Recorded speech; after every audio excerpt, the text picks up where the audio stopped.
I want us to do a quick thought experiment. I want us to imagine at the beginning of the season, two great friends in Pep Guardiola and Mikel Arteta decide that they're going to club swap.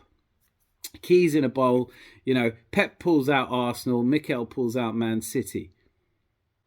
What's up, everybody, and welcome to the Gooner channel. And, well, the news today that we've been waiting for it seems like ever, Bukayo Saka has now officially signed a contract extension till 2027. I'm sure we're all absolutely delighted about it. It's worst kept secret in football.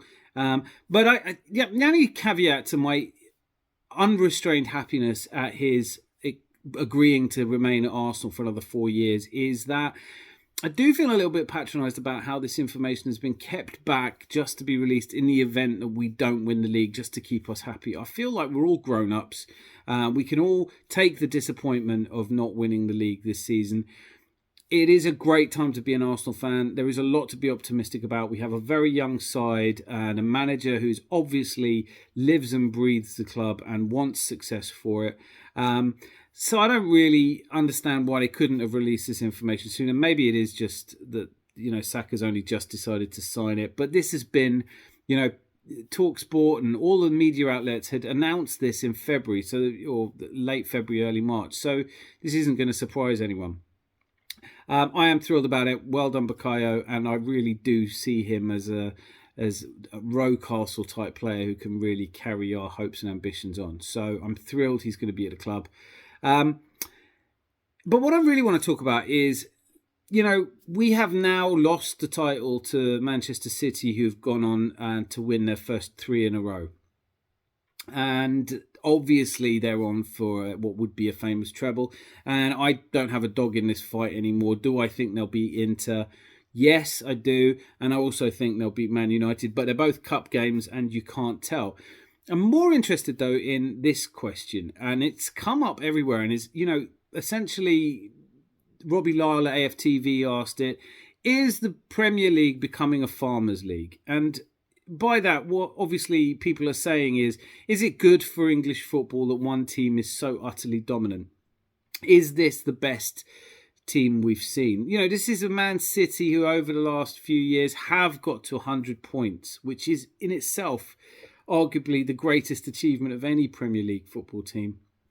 Arguably better than the Invincible season. Leaving all those silly comparisons to one side, though, one of the questions that keeps coming up is is the Premier League in danger of becoming like Germany? The great irony there is twofold. First of all, this is the first season. Bayern have won 10 Bundesligas in a row. And last Saturday, they, cruising 1-0 up at half-time against RB Leipzig, threw it away in the second half to lose 3-1. Thomas Tuchel's going to have a lot of explaining to do. I think there's going to be people losing their jobs. I'm going to do a separate video about the Bayern. But in essence, to break it down, Thomas Tuchel replaced, as I'm sure you all remember, Julian Nagelsmann was sacked whilst Bayern Munich was still in the Champions League, whilst they were still in the German Cup. And although they only had a slender lead over Dortmund, they were still in pole position in the Bundesliga. Tuchel comes in, they're out of the German Cup, out of the Champions League, and now they are going to lose. All it's going to take is for Dortmund to beat Mainz on the weekend. And whatever happens between Bayern and Köln, Dortmund are going to win their first title since the 2011-2012 season. And fair play to them. I am a Bayern fan, but 10 in a row kind of makes it okay to lose one.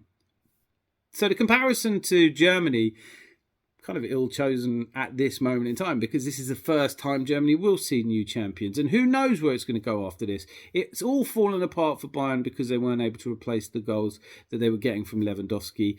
Mane, Sané both started on the bench on the weekend. They're just not getting it right. There is a hope that Gnabry might be the... Anyway, the other reason I find this a really silly question, is the Premier League in danger of becoming too dominated by one team? And it's more to do with the fact that I grew up in the 80s.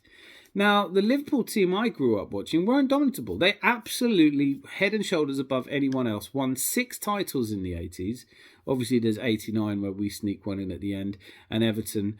But, that's what we're talking about. We're talking about a team that went to every cup final and was winning doubles. This was an indomitable Liverpool team. Also added European success. So that's the one thing that City don't quite have yet. And as I said, I do think they'll beat Inter. But Man United, as a child, it was a running joke that Man United hadn't won a league. And then they went on and won 5 in the 90s. Then they won 6 in the noughties. English football, the idea that Man City are, breaking the Premier League because they're suddenly the dominant force doesn't really stack up. It's always been this way. There's always been one team that's miles ahead. Yes, in the Premier League, we do see miracles happening like Leicester. Just before the Premier League, we had Leeds winning it, we had Blackburn winning it. I want to say a massive well done to Man City because I'm steering clear of this question of, are there resources? Is this like financial doping? Are they miles ahead of us because they have unlimited resources and can pay someone £1 million a week? Look, it helps. I want us to do a quick thought experiment. I want us to imagine that at the beginning of the season, 2 great friends in Pep Guardiola and Mikel Arteta decide that they're going to club swap. Keys in a bowl, Pep pulls out Arsenal, Mikel pulls out Man City. Would the results still have been the same? Would Mikel Arteta, who's never won a Premier League as a manager before and is still at his first club, would he have been able to take that City squad, densely packed as it is with superstars, with a bench that costs more to put together than most squads, would he have been able to galvanise them into a winning team? Would Pep Guardiola have been able to work his magic on an Arsenal side? Now, I don't have the answer. Obviously, I don't. What a silly thing to say. Of course, I don't have the answer to this. But what I will say is I think immediately my feeling on this is it would have been a closer thing. You do have to give credit to Pep Guardiola for not just assembling a team, but knowing how to get the very most out of them. Jack Grealish this season has been outstanding, and my highlights for Jack Grealish aren't necessarily going forward, although he has had his moments, unfortunately, but some of his tracking back, some of his work, watching that Man City team take apart Real Madrid, what really stood out to me was the athleticism, the energy, the determination, the hunger, the drive, the self-belief, the confidence in themselves. It was always looks like men against boys with City. They always just have something in their locker, whether they completely change their system as they did when they came to the Emirates, or if they really impose themselves on other teams. And this is a question of mentality. This week, we have been heavily linked with Ilkay Gundogan, and Noel Gallagher talking on Talk Sport, when he was asked, do you think Gundogan will come to Arsenal? He dismissed it out of hand. He said, why would he want to go there? Yes, Jesus went to Arsenal, but that's because he couldn't start in the City team. He wasn't going to get a game, or he wasn't going to get as much game time. And same with Zinchenko. We have also been linked to Cancelo, and people are saying that Pep Guardiola might put the kibosh on any more players going from City to Arsenal. I don't think he's like that. I did find it amusing where I read in one paper where they were saying, look, it almost feels like he's doing everything he can to make it more interesting. So have these players, and we're not going to start playing until halfway through the season and still overtakes and beats us. But Arteta and Guardiola are not that different. Guardiola has put his team together on mentality. He has put a team together that wins because they have the right outlook and experience. Now, Arteta cannot just go and buy the players that make up these teams. You have to bring them in, and there are mistakes made along the way. Arteta's made mistakes along the way. But I do think that this is not just about finance. And this is the important point. This is why I don't necessarily think that Man City will be the indomitable force of football for the next 5 or 10 years. I don't think Pep's going to stay. He's spoken openly about wanting to manage in South America. Brazil came calling and he turned it down. And the reason he's turned it down is because he wants to win the Champions League with City. That's the completion of his project. They have players leaving this summer. They are going to lose Cancelo, whether he comes to us or not. They are going to lose Ilkay Gundogan. Kevin De Bruyne is entering that kind of age where he may not be the Kevin De Bruyne of the last 4 or 5 years. I actually think he will be. He's an immense player. But I could very easily see Man City struggling next year. I mean, another thing is, look, teams may win 3 in a row, but we don't typically win 4 in a row in the Premier League. So discussions around this indomitability is probably at least one season premature. I would like to also add here that, talk of Arsenal's demise next season is very premature. Our players are going to be older, wiser, and they will have learnt an awful lot from the near miss. Just at a point where City's players were finding that belief and that confidence, ours evaporated, just disappeared. And it's exactly like Gary Neville predicted. God, I hate how right he's been about this. But he absolutely called it. He said, from his own experience, and bear in mind, he's one of a handful of people alive who've ever won 3 in a row in the Premier League twice. So I do take his thoughts on this very seriously. And I don't think he's been insufferably smug about being right the whole time either. So fair play, Gary. You were right. Let's be honest as Arsenal fans and say that, as much as it might stick in our craw. He called this, and he said that when he was a young player going for his first title, that his legs got heavy and his energy was drained away, but it was the more experienced players in the squad that dragged him through it. And we don't have those yet, but we are getting them. I would love to see us sign Ilkay Gundogan. Please let me know in the comments if you agree. I don't know if he's coming. This takes me back to the Saka information. What we're being fed at the moment is not quite the whole story. I know Edu Gaspar, Mikel Arteta are going to be very busy this summer.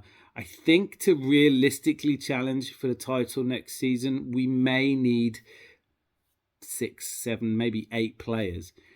But we didn't get those last season and we still challenged, and it's only a little bit more of a push on from there. Certainly if we were able to get Declan Rice, Moses Caicedo, Vlahovic up front, Cancelo, there's a whole...